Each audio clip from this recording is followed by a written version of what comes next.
Hello friends, welcome to my channel. இந்த வீடியோவில் நம்ம என்ன பார்க்க போகிறோம்னா ஃப்ளவர் பிளான்ட் பேசிக் 5 டிப்ஸ் தான் பார்க்க போகிறோம்.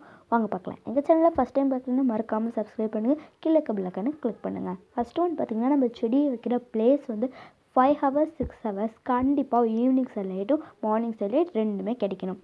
செகண்ட் ஒன் பார்த்திங்கன்னா நம்ம செடிக்கு எப்போ தண்ணி ஊற்றணும் அப்படின்னா ஈவினிங் ஆர் மார்னிங் தான் ஊற்றணும். பொதுவாக ஆஃப்டர்நூன் ஊற்ற மாட்டாங்க, ஏன்னா அப்போ செடி வாடி போயிடும். தேர்ட் ஒன் பார்த்திங்கன்னா நம்ம வைக்கிற பாட்டில் சின்ன சின்ன ஹோல் இருக்கணும். அப்போ தான் நம்ம தண்ணி ஊற்றுறப்ப அந்த தேவையில்லாத தண்ணி தான் அந்த ஹோல் வழியாக வந்துடும். நெக்ஸ்ட்டு பார்த்திங்கன்னா பொதுவாக செடிக்கு வந்து எல்லாருமே டீ தூள் போடுவாங்க. ஆனால் சம்மர் சீசனில் நீங்கள் டீலேருந்து உடனே வடிகட்டின உடனே போட்டுடலாம். ஆனால் ரெய்னி சீசனில் அதை காய வச்சு ஈரப்பதம் இல்லாமல் போடணும். நெக்ஸ்ட் பார்த்திங்கன்னா நம்ம செடியை டெய்லியும் செக் பண்ணணும்.